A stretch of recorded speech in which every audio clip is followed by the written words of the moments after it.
नमस्कार, बहुत स्वागत है आपका न्यूज 18 के डिजिटल प्लेटफॉर्म पर। मैं हूं आपके साथ अंशिका पाठक। दुनिया एक बार फिर उस मोड़ पर खड़ी दिखाई दे रही है जहां एक छोटी चिंगारी भी फिर से पूरे मिडिल ईस्ट को आग में झोंक सकती है।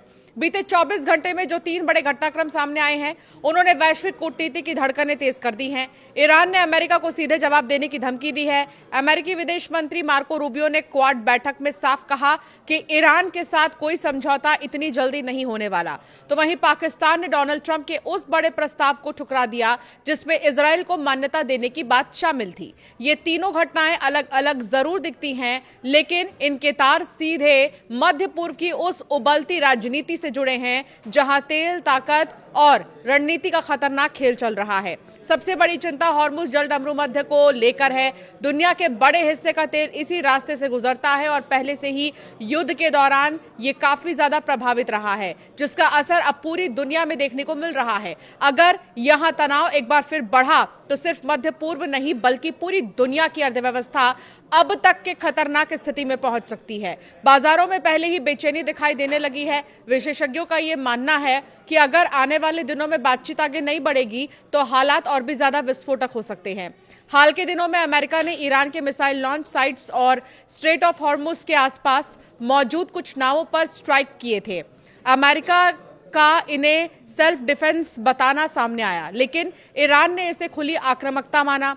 इसके बाद इस्लामिक रेवोल्यूशनरी गार्ड कॉर्प्स यानी कि IRGC ने बड़ा बयान जारी कर बदला लेने की चेतावनी दी। इसी बीच क्वाड बैठक में मार्को रूबियो का बयान सामने आया कि ईरान के साथ समझौते में अभी समय लगेगा क्योंकि न्यूक्लियर प्रोग्राम और सेक्शंस पर मतभेद बने हुए हैं। इससे ये साफ संकेत गया कि फिलहाल तनाव जल्द खत्म होने वाला तो नहीं है। तीसरा बड़ा घटनाक्रम पाकिस्तान से जुड़ा है। ट्रंप प्रशासन चाहता यह है कि पाकिस्तान भी इजराइल को मान्यता देने की दिशा में आगे बढ़े, लेकिन इस्लामाबाद ने साफ इनकार कर दिया है। पाकिस्तान ने कहा कि फिलिस्तीन मुद्दे का समाधान हुए बिना ऐसा संभव नहीं है। इन तीनों ही घटनाओं ने मिलकर ये संकेत दे दिया है कि मध्य पूर्व में शांति की राह अब और कठिन हो गई है। मध्य पूर्व में हालात पिछले कुछ दिनों से लगातार बदले हुए हैं। युद्ध के बाद अमेरिका और ईरान के बीच बातचीत की खबरें जरूर सामने आ रही थी, लेकिन जमीन पर तनाव कम होता नहीं दिख रहा। अमेरिकी सैन्य कार्रवाई और उसके जवाब में ईरान की धमकियों ने माहौल को और ज्यादा गंभीर बना दिया। तेल बाजारों में उतार चढ़ाव देखा गया है। वैश्विक निवेशक भी सतर्क नजर आ रहे हैं। हॉर्मुज में किसी भी तरह की अस्थिरता दुनिया के लिए बड़ा खतरा मानी जाती है, क्योंकि ये दुनिया के सबसे बड़े तेल रूट्स में से एक है। विशेषज्ञों का यह कहना है कि इस पूरे संकट में सिर्फ सैन्य टकराव ही मुद्दा नहीं, बल्कि कूटनीतिक संतुलन भी दांव पर लगा हुआ है। चीन, रशिया, अमेरिका और खाड़ी देशों के हित इस इलाके से जुड़े हैं। ऐसे में अगर हालात बिगड़ते हैं तो इसका असर एशिया से लेकर यूरोप तक दिखाई दे सकता है। यही वजह है कि क्वाड बैठक में भी ऊर्जा सुरक्षा और हॉर्मुज को खुला रखने का मुद्दा अहम बन गया। अमेरिका ने हाल में ईरान के कुछ मिसाइल लॉन्च साइट और हॉर्मुज के आसपास मौजूद नावों पर हमला किया। यूएस सेंट्रल कमांड यानी कि सेंटकॉम ने कहा है कि ये कार्रवाई सेल्फ डिफेंस में की गई। अमेरिकी अधिकारियों का दावा है कि ईरान बल अंतर्राष्ट्रीय शिपिंग रूट्स के लिए खतरा पैदा कर रहे थे और माइंस बिछाने जैसी गतिविधियों में शामिल थे। इन हमलों में कई IRGC नावों और मिसाइल साइट्स को नुकसान पहुंचाने का दावा भी किया गया। इसके जवाब में ईरान ने बेहद आक्रामक रुख अपनाया है। IRGC ने चेतावनी दी है कि अमेरिकी कार्रवाई का मुंहतोड़ जवाब दिया जाएगा। ईरान ने कहा कि हॉर्मुज जलडमरू मध्य पर उसका पूरा नियंत्रण है और बिना अनुमति कोई जहाज नहीं गुजर सकता। ईरानी अधिकारियों ने दावा यह किया कि पिछले 24 घंटे में 25 जहाज सुरक्षित रूप से हॉर्मुज से गुजरे, लेकिन तनाव बना हुआ है। IRGC ने ये तक कहा कि जरूरत पड़ने पर जवाब क्षेत्र के बाहर भी दिया जा सकता है। अमेरिका और ईरान के बीच समझौते की कोशिशें अब भी जारी हैं, लेकिन कई बड़े मुद्दों पर सहमति नहीं बन पा रही है। दोनों देश एक प्रारंभिक मेमोरेंडम ऑफ अंडरस्टैंडिंग यानी कि MOU पर काम कर रहे हैं, लेकिन असली टकराव ईरान के न्यूक्लियर प्रोग्राम और अमेरिकी प्रतिबंधों को लेकर है। ईरान ये चाहता है कि अमेरिका पहले आर्थिक प्रतिबंधों में राहत दे, जबकि अमेरिका चाहता है कि ईरान अपने न्यूक्लियर प्रोग्राम पर कड़ी सीमाएं स्वीकार करे। पूर्ण निरीक्षण और लंबी अवधि की निगरानी को लेकर भी विवाद बना हुआ हुआ है। अमेरिकी पक्ष ये भी चाहता है कि हॉर्मुज पूरी तरह खुला रहे और वहां किसी तरह की कोई रोक टोक ना हो। बातचीत आगे बढ़ने के बावजूद भरोसे का संकट खत्म नहीं हो पा रहा। क्वाड में रूबियो का बयान क्यों अहम माना जा रहा है, अब इसे समझिए। भारत की राजधानी दिल्ली में हुई क्वाड विदेश मंत्रियों की बैठक में अमेरिकी विदेश मंत्री मार्को रूबियो का बयान काफी चर्चा में रहा। रूबियो ने यह साफ कहा है कि इतनी जल्दी जंग खत्म नहीं होने जा रही और ईरान के साथ समझौते में भी अभी कुछ दिन और लग सकते हैं। उन्होंने माना कि न्यूक्लियर और सेक्शंस मुद्दा पर मतभेद बने हुए हैं। रूबियो ने यह भी कहा है कि अमेरिका किसी जल्दबाजी में खराब डील नहीं करेगा। उन्होंने क्वाड देशों को भरोसा दिलाया है कि अमेरिका ऊर्जा सुरक्षा और समुद्री रास्तों की सुरक्षा के लिए सहयोग बढ़ाएगा। उनका ये बयान इसीलिए भी अहम है क्योंकि इससे साफ संकेत गया कि वॉशिंगटन अभी दबाव की रणनीति और कूटनीति दोनों को साथ लेकर चल रहा है। पाकिस्तान ने क्यों ठुकराया ट्रंप का प्रस्ताव, अब आपको ये बताते हैं।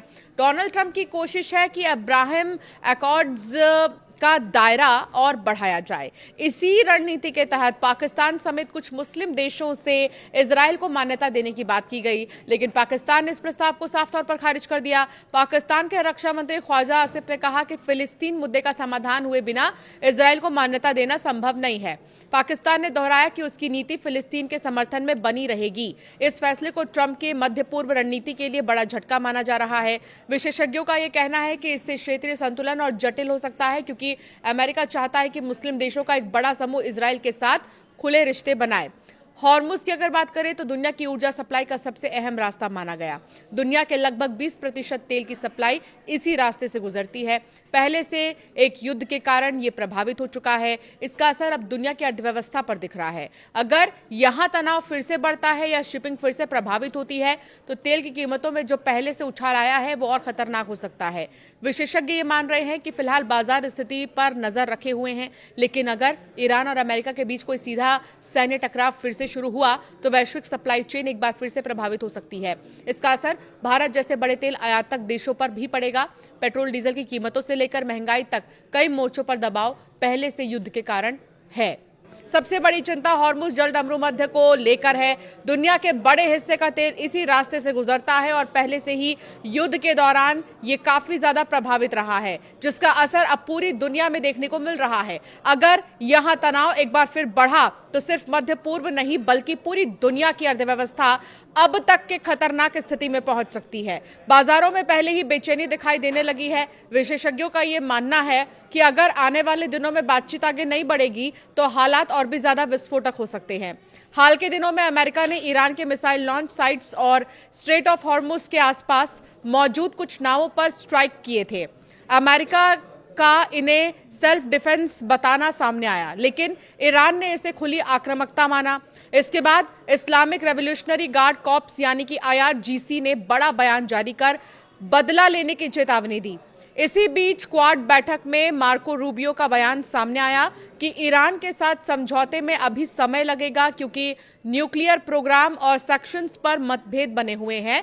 इससे ये साफ संकेत गया कि फिलहाल तनाव जल्द खत्म होने वाला तो नहीं है। तीसरा बड़ा घटनाक्रम पाकिस्तान से जुड़ा है।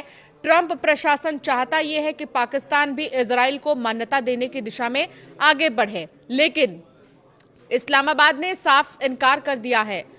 पाकिस्तान ने कहा कि फिलिस्तीन मुद्दे का समाधान हुए बिना ऐसा संभव नहीं है। इन तीनों ही घटनाओं ने मिलकर ये संकेत दे दिया है कि मध्य पूर्व में शांति की राह अब और कठिन हो गई है।